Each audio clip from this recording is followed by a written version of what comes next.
Hey everyone, it's Motzie. You know what's great?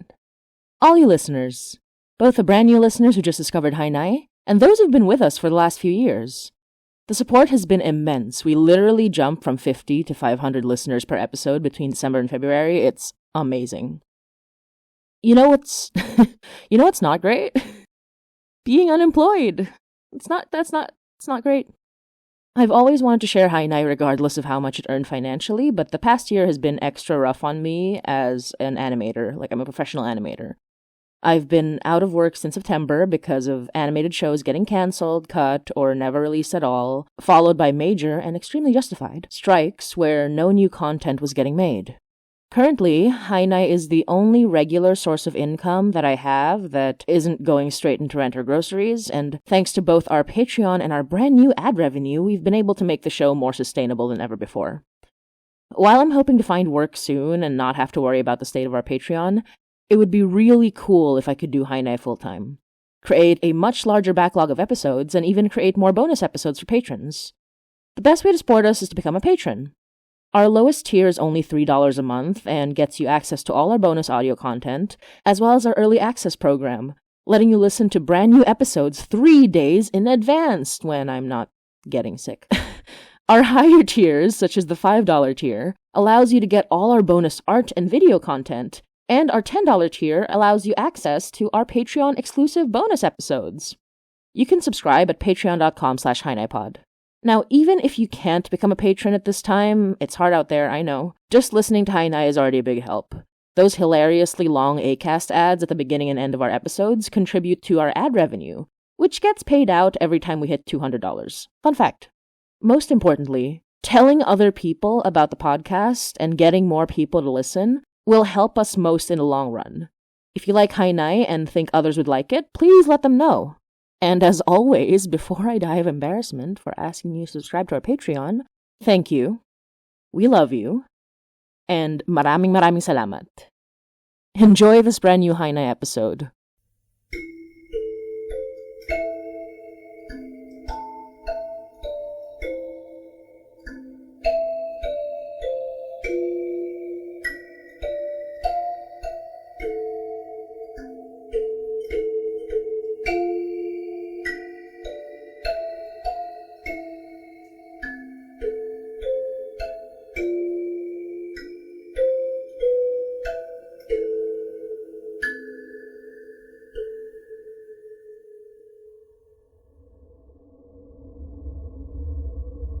You're listening to Hainai by Motzie Dapul. Episode 37. Ibig.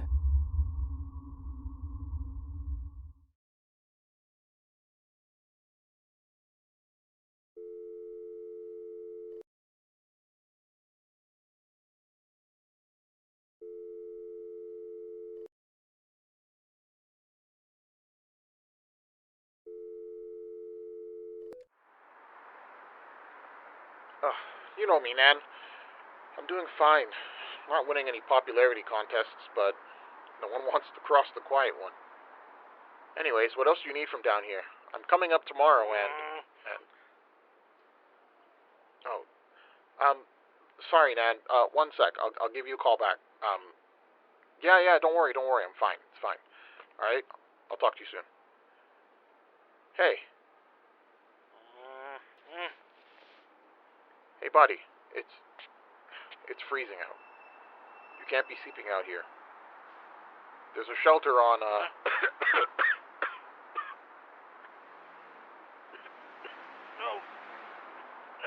No shelters. No shelters, please. Hey, it's alright, man. Hey, how old are you?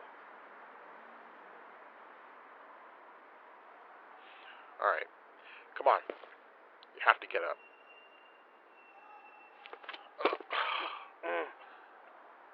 Fine. No shelters. But I know a place. Someplace safe, I promise. There's a storm coming tonight. You need to hunker down. Are you okay to walk?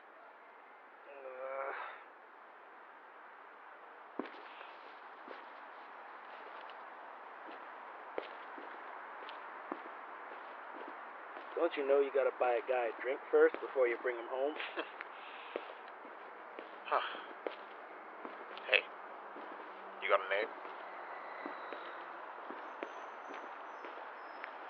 Okay, that's how it's gonna be. Rick. Rick Murphy.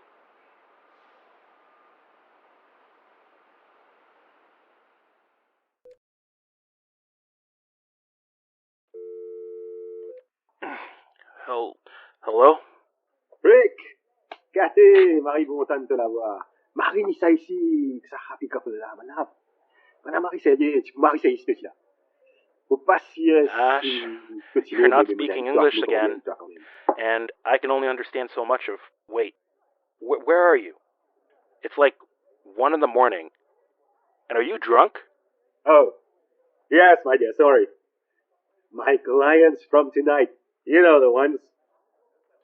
The insufferable ones with the High Park homes, plural, that you convinced need their chakras balanced every week? Exactly. The lovely couple with the charming swan fountain. They were kind enough to treat me to dinner and a show, and an after show. The drinks here are wonderful, flowing as the conversation. In fact, the missus just posed a deeply thought-provoking, philosophical, hypothetical. And I wanted to ask you the same question, out of curiosity. Okay. Go ahead. Would you still love me if I was a worm? So you're really drunk. Wake up. You know what my answer is, Ash. No. Because you're not a worm. You are a human being. You need me to pick you up, or... See? That's what I love about you. Such a realist. Keeping me anchored, shooting me down and all that. I aim to please. I'll just go get some water. Clear my head. Oh, thank you so much. You're so gracious.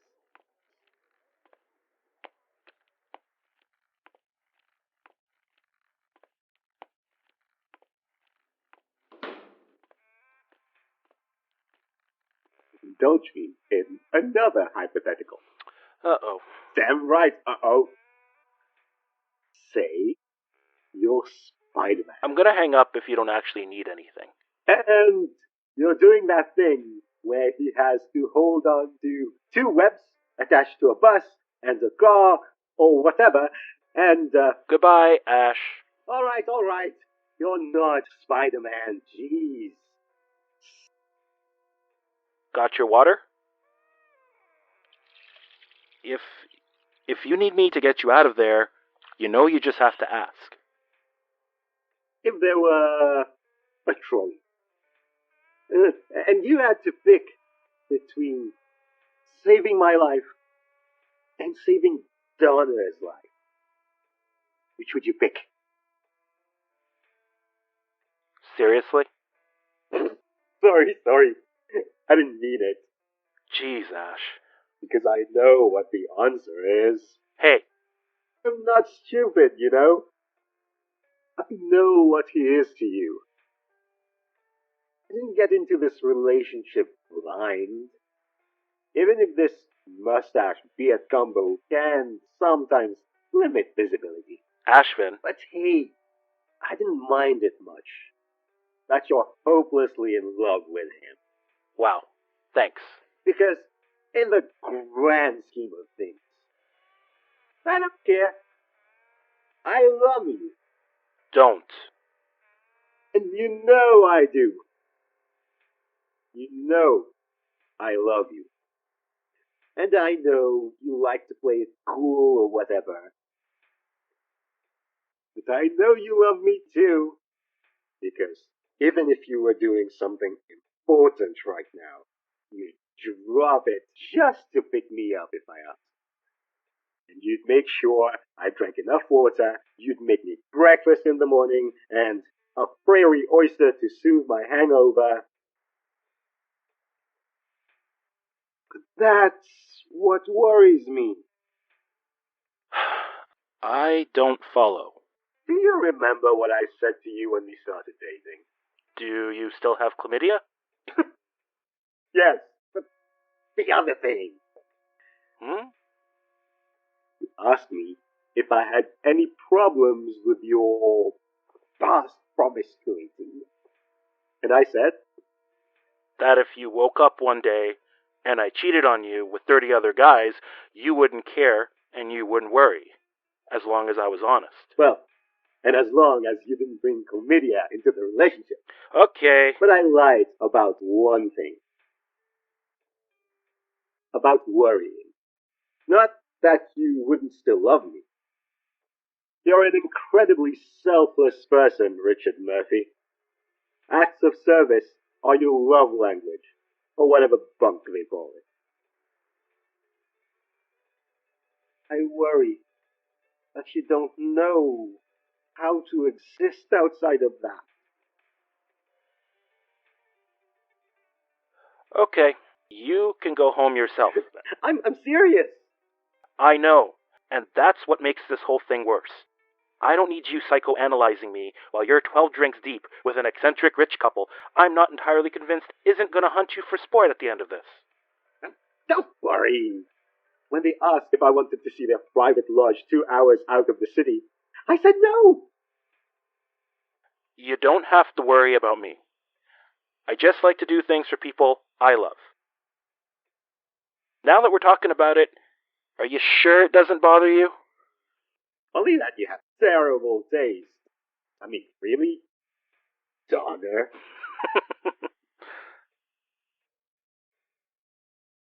Ash, I get home safe. But if you really need me to come over, just give me a call. I'll leave my phone by the bed. Thank you. Moi aussi me contente pas gâté.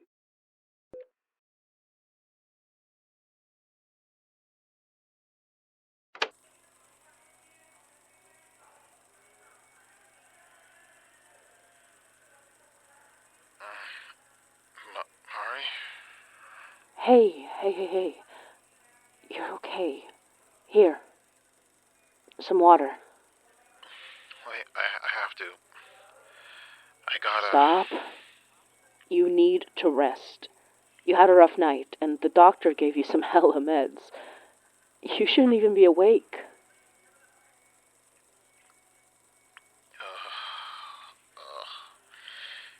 I guess that explains why you're glowing. Sleep. We're okay. We're all okay. You kind of had the worst of it, actually. All? Everyone? Everyone. Murphy saved Ashvin and Evelyn. They both got checked out while you were out. Both okay, though Ashvin, well, you know this mark on my wrist from Langford? He got one on his neck. But he survived. So did Evelyn, though she's very shaken. Good. That's good. I'm sorry. Laura and I went to them first because we thought Murphy would go to you. It's why we took so long. Donner, I'm so... No, it's better this way.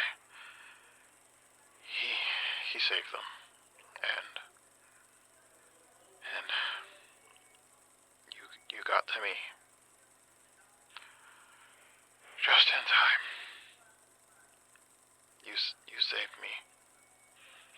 And it all worked out. Donner?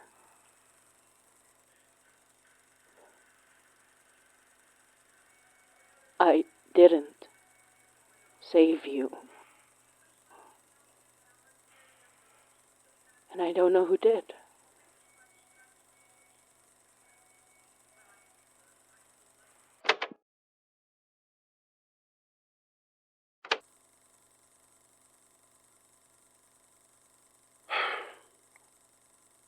This is a change.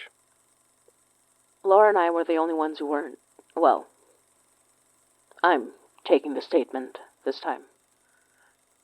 I remember the first time you came into the precinct to give your statement. You were so meek. Never would have guessed what you were hiding back then, but, well, Donner saw something. Look how far we've come.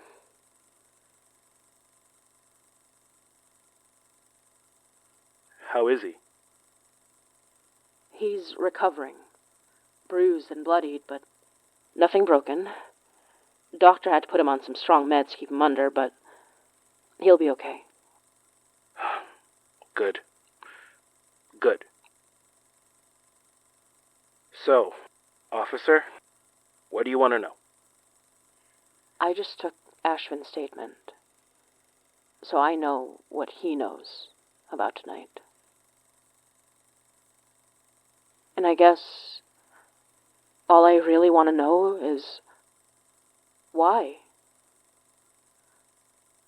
I have my reasons.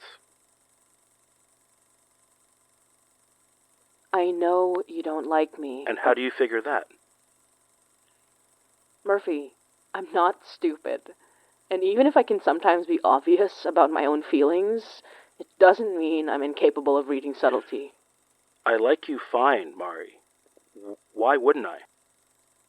I just don't trust you. Well, I trust you, so. You're really something, you know that? How can I not trust you?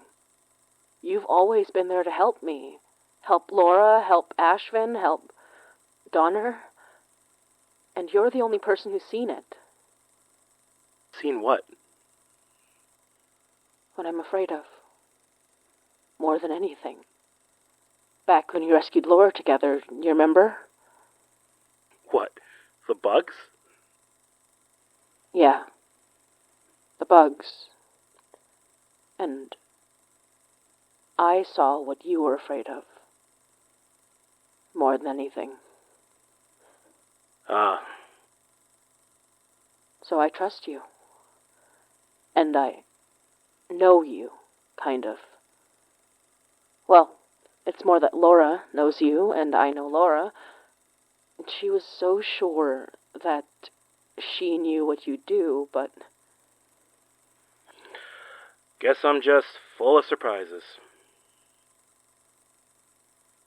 Why don't you trust me? Because you're dangerous. And you're not? I never said I wasn't. But you know exactly why I'm dangerous, and you can see the reason strapped to my hip. I don't know what makes you dangerous. I just know you are. Does it help if I say that what makes me dangerous is the same thing that makes Ashvin dangerous? But it isn't, is it? Not entirely, no. But mostly, yes. We're made of the same things. We're children of stars and fire as much as flesh and bone. And there are quite a few like us that crop up throughout history, though some will never have the knowledge we have. Rare as ball lightning. You know it's real, but most people will go through life never seeing it. I've seen what you can do, and what Ashvin can do. It's beautiful, terrifying, but I've seen something in you that's absent in Ashvin, and I just can't let it go. Should I ask Laura to take over then? No. I'll answer your question, as long as you answer mine. Okay. Why bugs? Well, it's not the bugs. It's what sent them. Okay. Why? Did I abandon Donner tonight, even knowing he had no backup? Even knowing how much danger he was in, alone? Murphy. Why were you so sure I'd go to him? Am I really that predictable? I don't know you well enough to answer that. but I know what a kindred spirit looks like, and I know I don't hide my feelings very well, but just because I can't hide them doesn't mean I can't read them. I don't claim to have what you have with Donner. A history, a partnership. An obsession. You can say it. I don't mind. It's true.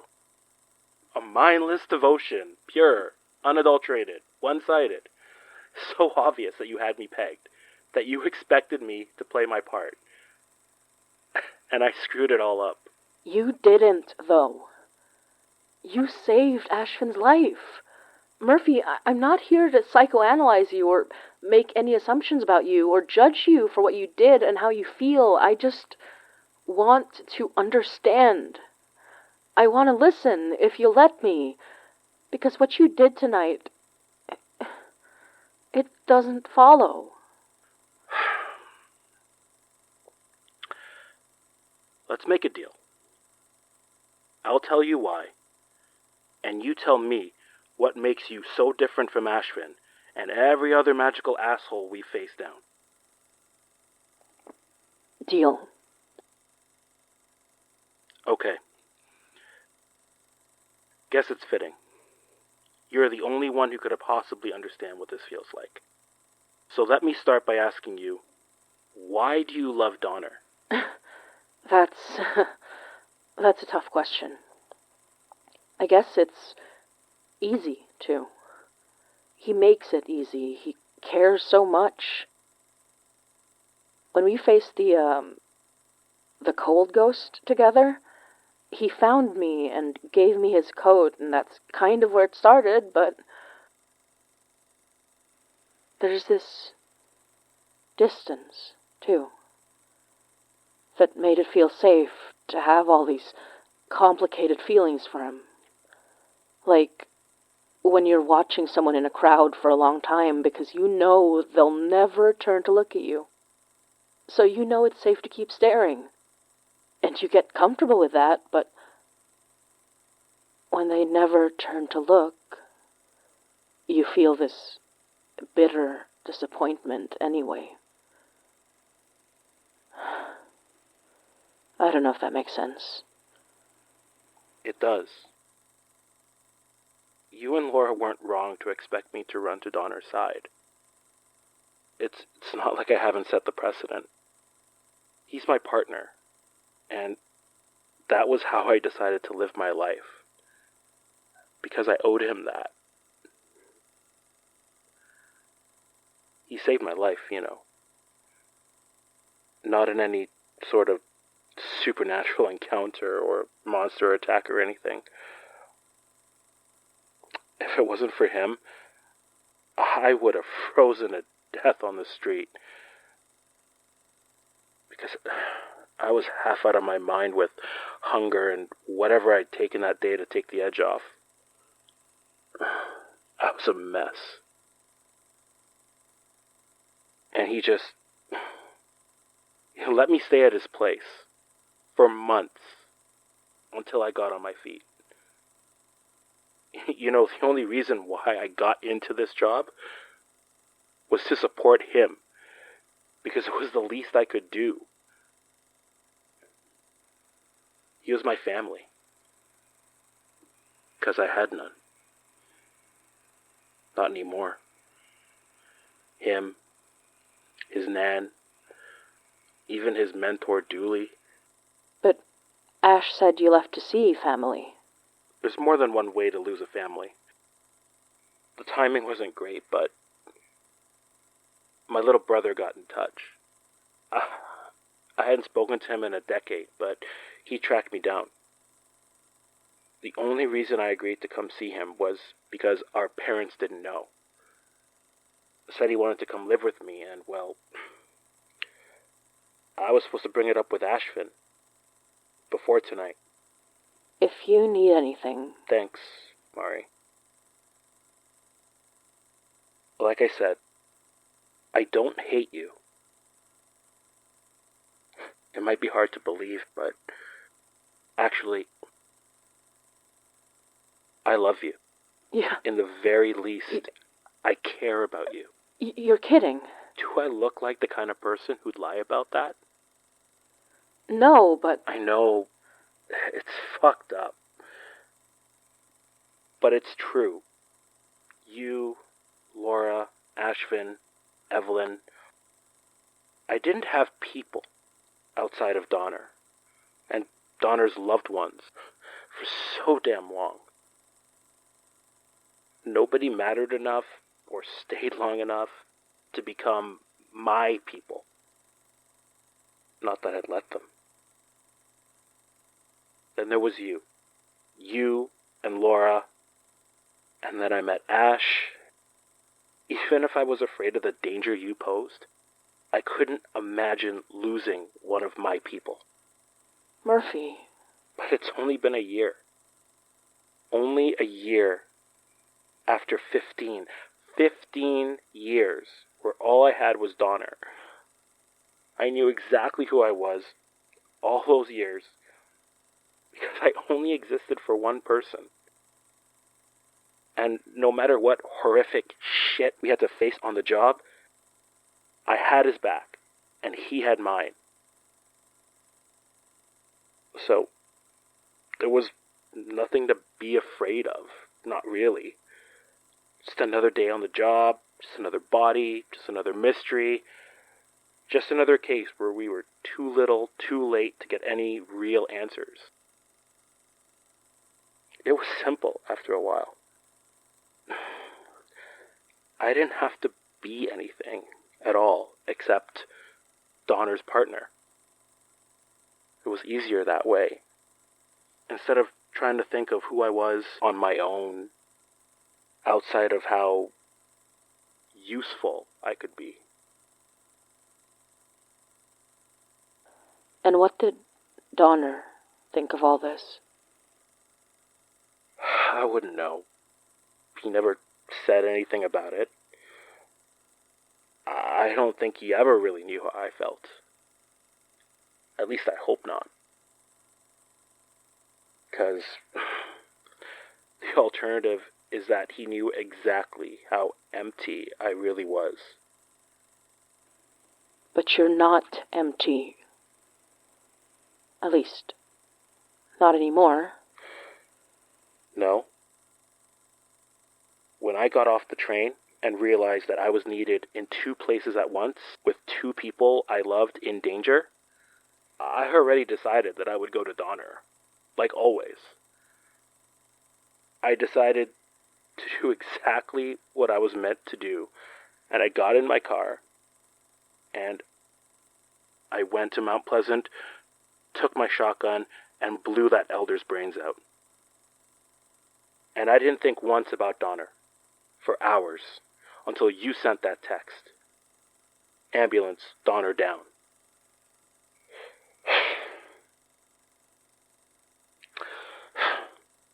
I should have gone to him. I should have. No. You did the right thing. Then why do I feel like I want to die? Murphy,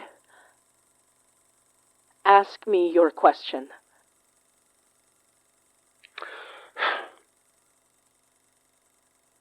What makes you so different from Ashvin and from these elders?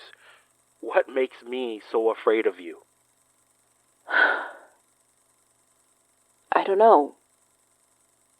There's things I do know, but there are things my nanay, my mother, never told me. And my tatay, my father, died before he could tell me. I know that I'm like Ashvin. I know that my nanay studied her craft as healer and shaman, and I touched magic long before I was ever born. I was predisposed to it in the same way Ashvin was because of his parents. But there's something that's always bothered me because, well, for one thing, my nanay is Bisaya. Her gods are Bisaya, but mine are Tagalog, and she taught me to pray to them even as she prayed to her own. It never made sense to me, but she said it was because tatay asked for the blessings of other gods. My tatay, he was Tagalog. And He was a Catholic missionary, so it never made sense to me that a man so devoted to the Christian God would ever pray to the gods of the Tagalogs, even if that was his lineage. But ever since I was a child, they would both tell me that I had to keep my anting-anting on me at all times, this pendant I wear around my neck.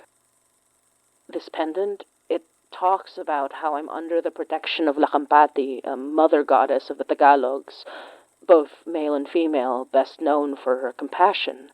And by that token, I was also under her daughter's protection, Anagolay, goddess of lost things, whose eye I bear over my heart. And I know this is a lot to take in all at once, but I was afraid you were going to have a panic attack for a second, so I felt like this might snap you out of it, and confusion is better than hyperventilation, so... Yeah. I'm good. So, gods. I know it sounds insane, but that's not really even the insane part. Awesome. The insane part is that I don't know why. I don't know why my Catholic father gave me over to pagan gods. I don't know why my mother didn't invoke her own gods. I don't know why I can never part from this anting-anting, and I didn't know how powerful I really was until I was pitted against these elders. I don't know. And I'm sorry. Okay. What about the bugs? Horrible, magical, evil things have wanted me dead long before I arrived in Canada. One of them is a thing called a mambabarang, one who uses insects as a central part of their curses. Is that something we have to worry about? No. Not since I left the Philippines. Years ago. Haven't been back since. Will you ever go back? Yeah. I know how that feels.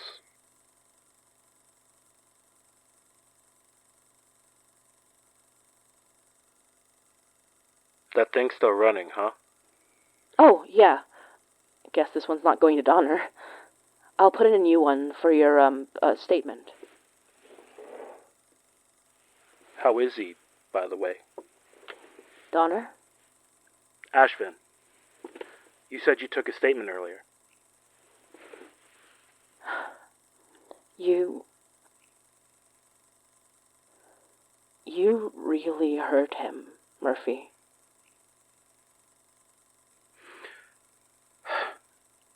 I know.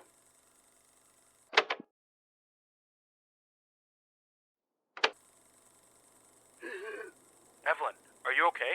Mm-hmm. His focus! In his pocket! The pen! Right.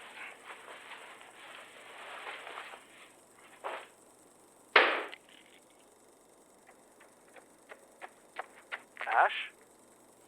Ash! Baby, are you okay? Thanks. You. God, you almost... Okay. I'm okay now. I love you. God, I love you so much. I love you too, Kathy.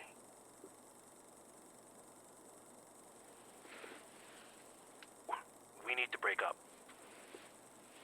What?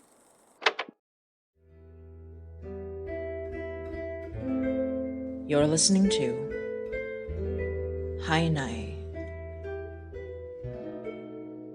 by Motzie Dapul.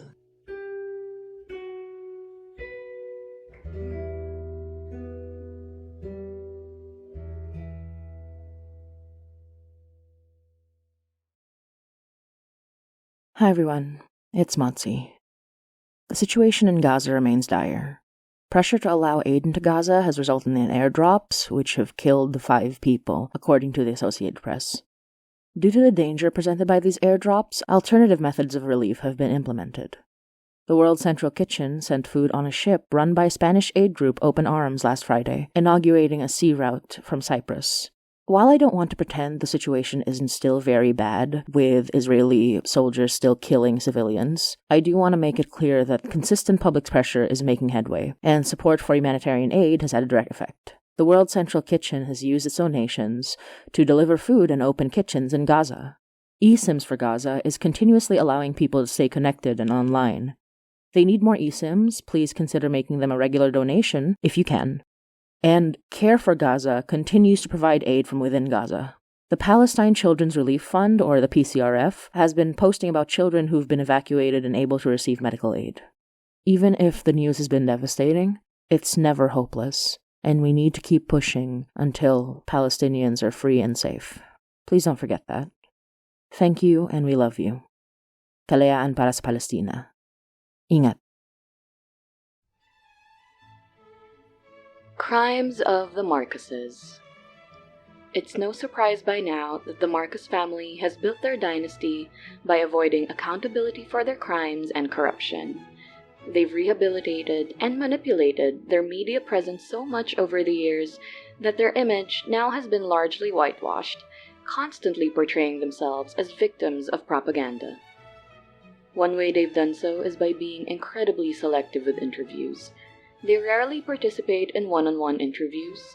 Reporters covering Malacanang don't get to freely ask questions due to the palace's strictly no-ambush policy. In rare occasions that the Marcos family entertains the press, they and their staff select the journalist to ask the questions.